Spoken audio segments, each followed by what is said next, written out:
All right, Larry Krueger here from the Pig in a Pickle Krug Show with a little preview of Warriors Kings, which we get next Saturday. And man, I cannot wait. It is going to be awesome.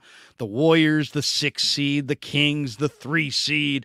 And either way this thing shakes out, there's going to be a very disappointed fan base in Northern California. And joining us from Locked On Warriors, my good friend Cyrus Saatsaz, who's a great follow on Twitter at Dog Surf Roadshow, and he's here with us on the Krug Show to preview the series.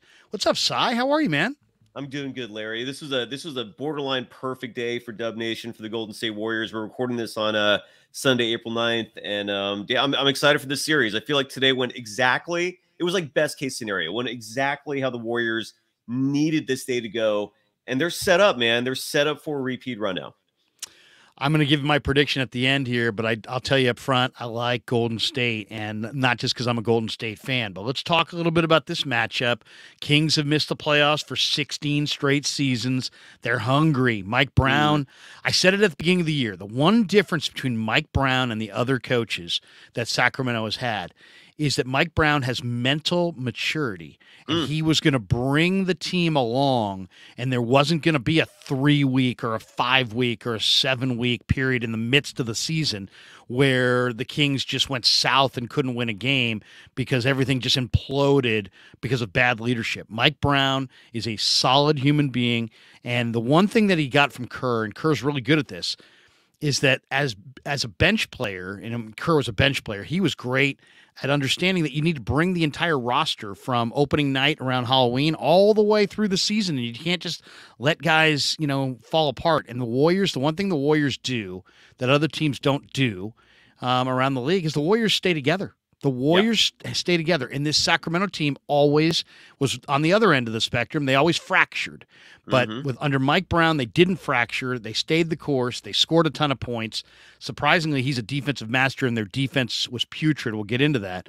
But 16 years, they haven't made the playoffs, and I'm really excited for the Light the Beam crowd up there in Sacramento for this series, and I can't wait because I think this is going to be the birth of a brand new rivalry.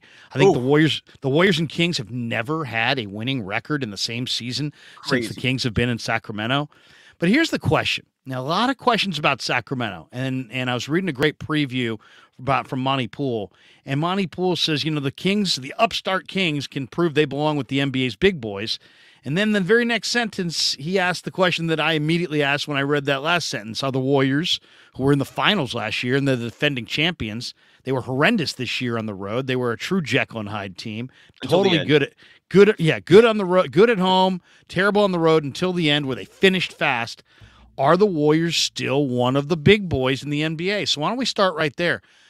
Are the Warriors, going to get? I mean, are they still an elite team that just didn't get up for these regular season games, or are they flawed and they're getting their comeuppance in the playoffs here? No, I don't think they're going to get their comeuppance. All the Warriors did is the same model they've done for a lot of years, which is use the regular season as an extension of the preseason, use it as a ramping up period. The problem is this year, the veterans aren't as young as they used to be, so they can't dominate games without going full gear as easily as they used to. And B, I think the apathy level was at like a record high for the star players in terms of just really being engaged and caring. But then they also had a bench that, like, it took Kerr the whole year to really figure out like which pieces on the bench are most ideal. To realize that the two-way players, while 4 two-way players, all right, but you can't have those guys playing serious minutes if you're going to be a serious contender. And thankfully, we saw Moses Moody, like today, for example, score 25 points in a fantastic outing, and his second leading scorer in the Warriors and in the whole game. So he's, Kuminga's stepping up. Moody, again, I don't know what his role is going to be in the postseason, but he's finally like earned Kerr's trust, it looks like. So it took them a long time to develop their role players, their bench, and I feel like they're there now. And I feel great about the Warriors. And this is not like the fan speaking. This is looking at the Western Conference landscape. This is looking at the fact that the Warriors, despite their road struggles, I mean, you can't just like dismiss that. They were 11-30 on the year. That is just atrocious. That is an awful road record. But they did win 4 of the last 5. And me personally, I'm not nervous about this. At least not this series. I'm very confident that the Warriors will take care of business. And remember, the Sacramento Kings, what I tell a lot of their fans, I have conversations with them and other media members, is look at the Warriors when they first made it to the playoffs. Like, yeah, they did get past the first round in that first year, right? They beat the Nuggets and then pushed the Spurs, who are still in their own dynasty, 6 games. But then the second year they were out after the first round, and it took a couple years. Experience is just something you cannot duplicate, replicate. You just have to earn it. And the Kings are just too, young of a team, too inexperienced of a team, I think, to cause serious issues. But that's me. That's just my personal opinion on it. But I think the Warriors are fine. Yeah, no, I'm with you. I mean, and granted, you're locked on Warriors. I'm a lifelong Warrior fan, so maybe we're seeing this through Warrior goggles. But I think this is the Warriors series straight through. Now we'll Yeah. talk about the final predictions, but let's break the thing down. And Sacramento, it all starts with Domantas Sabonis. What a great addition he has been. I mean, it cost him Tyrese Halliburton, but man, Sabonis came in and then he committed to Sacramento. And what a player he is. I mean, he's a awesome rebounder. We're talking about 12 boards a game. But the underrated part about Sabonis's game is kind of like Green. He's a really good facilitator. He was second among centers and 11th overall in the league at 7.3 assists per game.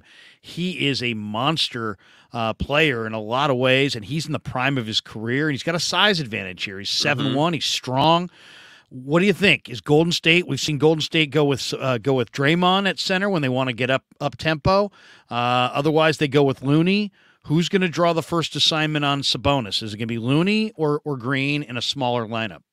I think what they're going to do is what they've normally done through the playoffs, which is they'll put Looney on Sabonis early in the game, because you don't want to put Draymond on him for the entire game and waste his energy. I mean, it is a battle to defend Sabonis. He's a large human being who has an incredible basketball skill set.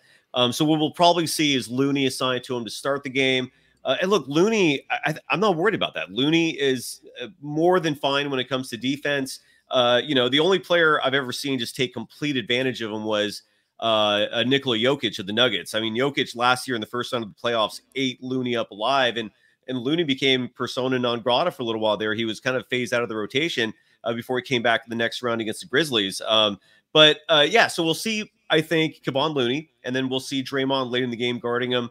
But ultimately, a huge reason why I favor the Warriors strongly is because the Warriors are a matchup nightmare for the Kings, and the playoffs are all about matchups. And people hear that all the time. It's an old adage, but it's very true. It's all about just two teams playing a best of 7, and it's how you match up with your opponent. And the Warriors match up great with them. They have answers for whatever it is that the Kings are going to throw at them. De'Aaron Fox, how are you going to defend him? Oh, I don't know. Gary Payne II, DiVincenzo, Andrew Wiggins will be back for the series. So he's a terrific perimeter defender. And then with Sabonis, who are you going to use for him? I don't know. Kevon Looney. We thankfully saw JaMychal Green today in the Trailblazers game, which indicates Kerr might go back to him, even though he's been DNP'd for 4 or 5 games. And so if JaMychal Green's back in the rotation, even if it's just for defense, that would be huge, at least just to eat up fouls and make life a little more difficult. But yeah, Draymond Green's going to do fine. I mean, Draymond Green has faced a lot more difficult bigs than Domantas Sabonis. No disrespect at all to Sabonis, but Nikola Jokic is clearly a better big. Time Lord, when healthy, is a nightmare to handle as a big. So Sabonis, look, he's amazing. He's talented. It's incredible that we look at that Halliburton trade and call it a wash. I mean, that looked like a disaster when it first happened. Now it doesn't look so bad.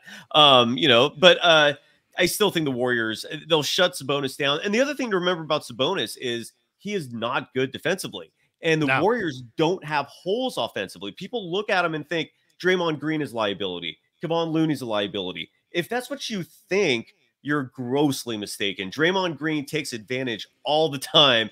Anytime a defense sags off him, because he knows how to penetrate and kick out, or just, drive and make a layup. He's not a bad mid-range shooter. And Kevon Looney has really grown as an offensive player, where he's suddenly become this putback king, he has a solid post-up game. So they're going to make Sabonis work on the defensive side and wear him down there. And I think the same will apply to De'Aaron Fox. De'Aaron Fox will not be able to hide on the defensive side. They're going to make sure that he is picked apart and worn down. So the energy level for the Kings, a team that, by the way, relies largely on outside shooting and mid-range shooting, those shots will not be falling the way they were in the regular season. That's part of the NBA playoffs.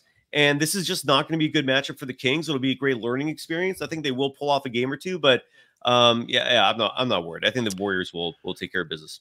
Are the Warriors, you think, more worried about Sabonis's rebounding or his distributing? Probably rebounding, but they never really worry about anyone with rebounding. And a huge reason for that is they have a system when it comes to rebounding. And we're finally seeing it work again late in the season. And again, we don't know if it's because of, lack of motivation, engagement, just being apathetic. But they play, when we hear the phrase defense, they play defense on a string. That applies largely to their team defense, right? They're magnificent at a switch scheme where they're basically having each other's backs with incredible timing and efficiency. And that also applies to rebounding. I mean, that's a huge reason why, even though they're usually a much smaller team than the opposition, they're usually not getting killed on the glass. Last year, they were one of the top rebounding teams. I don't have the stats this year, but I do know from looking at the box scores for every post game, most nights they were ahead. I mean, they were winning the rebounding battle, and that's largely because they follow that same mentality of instead of team defense is team rebounding. They're boxing out effectively. They're making sure no one is slipping through the cracks to get those rebounds. And they work together to get rebounds, and they do it phenomenally. So again, the Warriors are just a great team. They work well together. The chemistry is that variable they have that is far and beyond anyone else's, I think, in my opinion. The Bucks, I think, maybe are kind of close, but yeah, man, this team, the Warriors are just phenomenal, and I think I don't think Sabonis will eat them up. Let's talk Wiggins for a second. Andrew Wiggins, the one thing about Andrew Wiggins, he hasn't played in 7 weeks. Yeah. And how rusty is he going to be? What kind of shape is he going to be in? Do you anticipate that Kerr starts Wiggins in game 1? Yes. Kerr alluded to that, I think, in pregame before the Kings game. I think that's when it was. He was asked about that, and he said when Wiggins comes back, he's going to come back as a starter. And that's how Kerr rolls. I mean, he was asked about that with Klay Thompson earlier this year. Was it you who asked him that? I forgot who it was. Someone asked him. Maybe it was someone asked Steve Kerr about possibly bringing Klay Thompson off the bench. This was early in the season when Klay was struggling, and the bench was playing awful. So the idea was maybe move Klay to the bench. He'll regain his game. He'll also bolster a weak bench. And Kerr just dismissed it immediately. Like he just would not entertain that thought.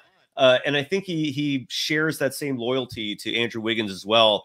So he already said he's going to start. I think that's also going to be the case. But the good news is that just makes the bench that much better. One thing we've been seeing recently that is awesome is the duo of Gary Payne II and Dante DiVincenzo. They complement each other beautifully.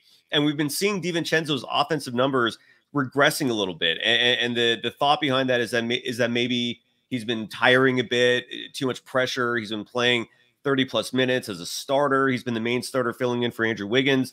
But with Gary Payne II there, and they're playing a lot of minutes together, Gary Payne II has been relieving that defensive burden that's been placed on DiVincenzo's shoulders. And so you're seeing DiVincenzo starting to hit his outside shots again. He's playmaking again. And those two will be coming off the bench together. So with Wiggins coming back, so I'm pumped. I'm really excited to see, because what basically what DiVincenzo comes down to in terms of his role with the Warriors is he is the Otto Porter Jr. this year. You lost about 4 inches, but you might have maybe taken a slight step up in 3-point shooting, or at least it's even. I think DiVincenzo might be a better defender.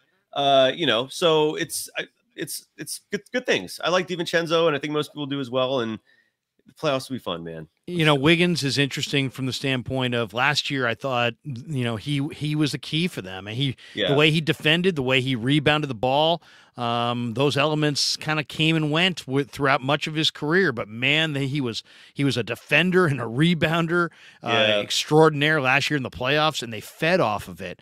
Now, Sacramento, to me, this is the one area, if you want to paint the picture, if we're going to sit here and paint the picture, how can the Kings beat the Warriors? It's Wiggins comes back, and he's rusty and his timing's off, And Keegan Murray this year is shooting 41% from beyond the arc. Barnes, the Senator, shooting 37% from beyond the arc.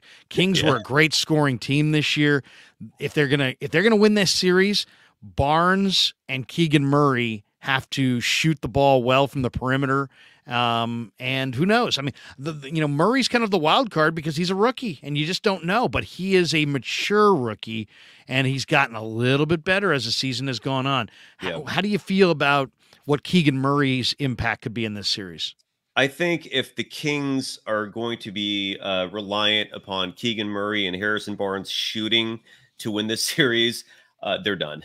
I mean, that's if like shooting percentages already go down when the postseason starts, just because, especially, I mean, Barnes was a champion, so I don't think that the postseason will phase him that much. He might be rusty; it's been a while.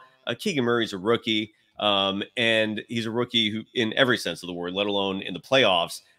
Those shooting numbers, it would shock me if he maintained that. I could see a dip of 10%, and that would not surprise me at all. Look, Keegan Murray has been a fantastic rookie for the Sacramento Kings. Congrats, you scored. I mean, this season was just a win for that organization. But if you're relying on Keegan Murray to be one of your main scorers and playmakers in the postseason, I would not be expecting that. Rookies don't usually rise in the postseason. Rookies don't usually increase their production. Keegan Murray's accustomed to 30 game schedules, not 82 game schedules plus the postseason. So it would shock me. And then Harrison Barnes, I mean, any Warriors fan would remember, as much as we love him, the Senator was awesome. They won 73 games with him. They won their first title in 40 years with him. But I think most of us still remember his outside shooting as well as not being reliant, as not being consistent. So even though he gets the numbers, I mean, he's always hovered at the 35% range when it comes to 3-point shooting. But man, he bricks it like how I feel like Wiggins used to brick it when Wiggins was in Minnesota. And that doesn't scare me, is what I'm trying to say. I could be wrong, right? But I'm not going to expect those shots.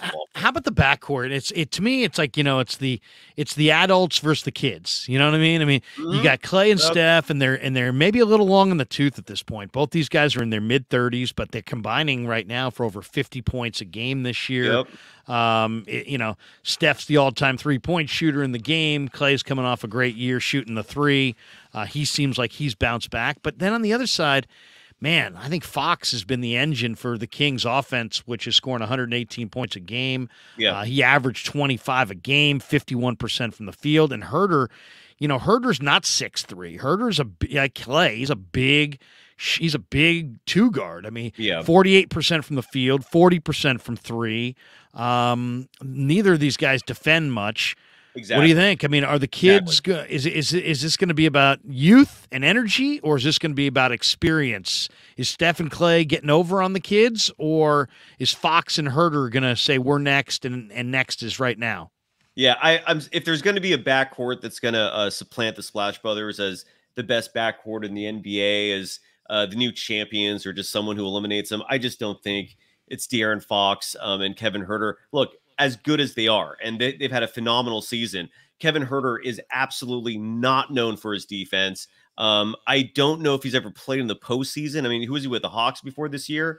I'm actually trying to look up his postseason stats right now because I'm curious if he's ever played in the postseason. And he has. Yeah, I guess he has. So he's played in the postseason. No, I don't see any postseason numbers. So, well, hold on. Postseason, Kevin Herder, he has. He's played 2 years in the postseason. He shot in his first postseason, he shot 34.7% from three in 18 postseason games played. That was the year with the Hawks, where they went to the Eastern Conference Finals in the bubble. But in the bubble, everyone shot good because you had no opposing crowds.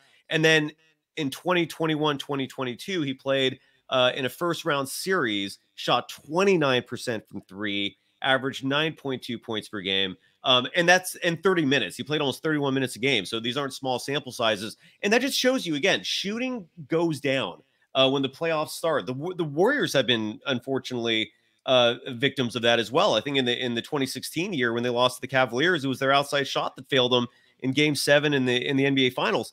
So that doesn't scare me. To me, a team like the Kings, if they're going to have any chance of beating the Warriors, it's going to have to be by feeding the ball inside to Sabonis, Harrison Barnes attacking, exposing that quote, relatively weak interior of the Warriors, if you can call it that, because the Warriors don't really have a shot blocker, right? I mean, Kevon Looney and Draymond are the two closest things to it. If JaMychal Green plays, you can add him to the list.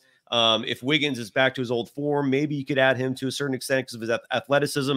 But, if I'm another team and I'm thinking, how do I beat the Warriors?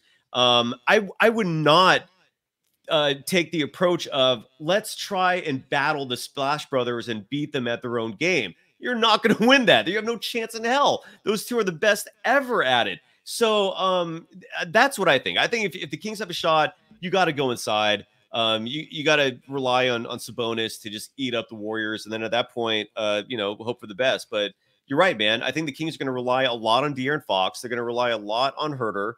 And that strategy is not going to win because the Warriors have two better versions of that. So I like the Warriors to win this series. The first reason I like them to win the series, I think Golden State's bench is peaking. It is. Golden State, if they go 9 deep, your bench is Kuminga, DiVincenzo, GP2, and Jordan Poole. And I just love the idea of GP2 on Fox. I love the idea of GP2 on Monk. I think he can neutralize the Kings' #1 guy off the bench. I mean, Malik Monk is a flat-out scorer, and he can get it heated in a hurry. 36% from beyond the arc. He's a streaky 3-point shooter. Trey Lyles is a stretch 4 who's he's shooting almost 37% from beyond the arc, and I'm a huge Davion Mitchell fan, but that the Kings bench is not the Warrior bench. Kuminga, DiVincenzo, Payton, Poole. I think that's an elite bench, and I think it can be even deeper than that if he wants to go to a 10th guy. I guess the question is this: how many people will be in Kerr's rotation in this series? It'll be a 9-man rotation. It will be a 10-man rotation. And give me the bench matchup that you're looking forward to watching. Yeah, I think what we saw in these last 2 games is going to be strongly indicative of who Kerr is going to go to. In the Trailblazers game today, we saw JaMychal Green, which was interesting. And we saw him fairly early, and that led me to believe there's at least a chance we'll see JaMychal in the postseason. I'm glad Kerr recognizes the value of one of his tallest players, playing real minutes. So I think realistically, it's what you said. Gary Payne II, Jordan Poole, Jonathan Kuminga, and then and Dante DiVincenzo. That's your primary bench, but you do need some size. That's a small unit. Yeah, so that's where I would hope that we'll see JaMychal Green. I would hope that we see Moses Moody, even though Moody's a guard or perimeter player. He's got that 7'1" wingspan, which helps a lot defensively. And those long arms, I don't think hurt when he's like going for these crazy dunks lately. I'm really impressed with the athleticism. I hope we see Moody play, man. He started 3 games in the Western Conference Finals last year. So, but yeah, that's looking like what it is. And then Anthony Lamb might see some minutes too, even though it looks like Kerr finally realized that Lamb is he's not a bad player, but he's not a player you're going to give minutes to if you're trying to win a championship either. I think that's asking a lot. So, but at the same time, we might see Lamb a little bit. I don't know. The primary bench matchup that I want to see Kuminga. I want to see what Kuminga has been just better and better and better as this season has gone along. All we've seen from him is progress and growth. When he plays serious minutes, the Warriors win. Since the new year, when he's played 25 more minutes, the Warriors have won over 70% of their games. There's a good reason for that. He impacts the game in every facet. His shooting percentages are very impressive. If you look at, for example, just the last 6-7 games that Kuminga's played in, I show you and explain to you like what the percentages are. It's eye-opening. So Jonathan Kuminga right now, over the last let's say 7-8 games, in the most recent one in Portland, he was 100% from 3. He shot 67% from the field, scored 15 points. In the game before that, Sacramento, 4 for 5 from the field, perfect 2 for 2 from beyond the arc, scored 15 points. In the OKC game, he only scored 20. He only played 20 minutes of that game, was 4 for 10 from the field, 1 for 3 from beyond the arc. That was by far his worst game. And those aren't bad numbers either. That's like an average night. 3 for 5 from the field, 1 for 2 from 3, 8 for 11 from the field, 5 for 5 from the field, 2 for 4 from the field, 9 for 11 from the field. He had a 1 for 7 there against Philly, but for some reason the Warriors always struggle against Philly. 7 of 9, 8 of 16. I could go on and on. The point is his shooting efficiency numbers are astronomical. And I want to see him play. I want to see Kerr go to Kuminga, give him the keys and say, this is going to be your team someday. I'm starting to see signs that you can kind of take over now. Go out there and show me. He shot 36.6% from 3. He shot 52.3% from the field overall. Those are fantastic numbers for a second-year kid who's 20 years old, younger than most rookies this year. So that's the player I want to see. And the matchup, I don't even know who really on the Kings off their bench. Davion Mitchell is awesome. It's his second year. He is awesome, man. I don't want to hate on him. He's a tremendous on the ball defender. I mean, he's he's tough. I love Davion Mitchell. He's kind of like a small version of Draymond Green. I mean, he's got tremendous will. Yeah. Warriors beat the Kings 3 out of 4 this year. You know, it's funny. You think of Sacramento; they're the 3 seed. They only won 48 games. Yeah, the Warriors won 44. The Warriors are favored to win the series. Yeah, it makes sense. That is funny that you say that, right? Like, I mean, doesn't it seem odd?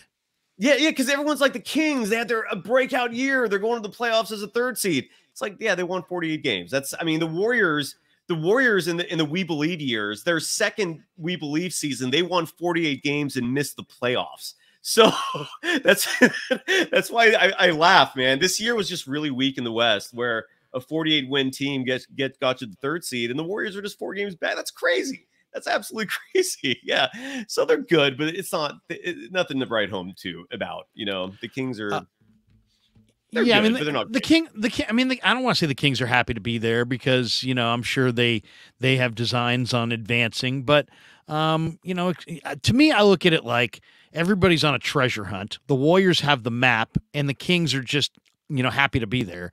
I mean, they're looking for the treasure, but they have no map. The Warriors have the map. The Warriors know exactly how much energy they need to expend and where exactly all the issues could pop up. Yep. Give me the one scenario that you see, if you do see one. Do you see any scenario in which Golden State gets beat? Is there one thing that you could say, you know what? If the Warriors lose, this is how they're going to lose. In this series, force yourself to say the Warriors are going to lose this series to the Kings. You know what it is? How will it happen if it happens? How's it going to happen? If it happens, it's going to happen like this. At least one, if not 2, of the Warriors' big 3 will age right before our eyes, and every player reaches a point where they're no longer the best.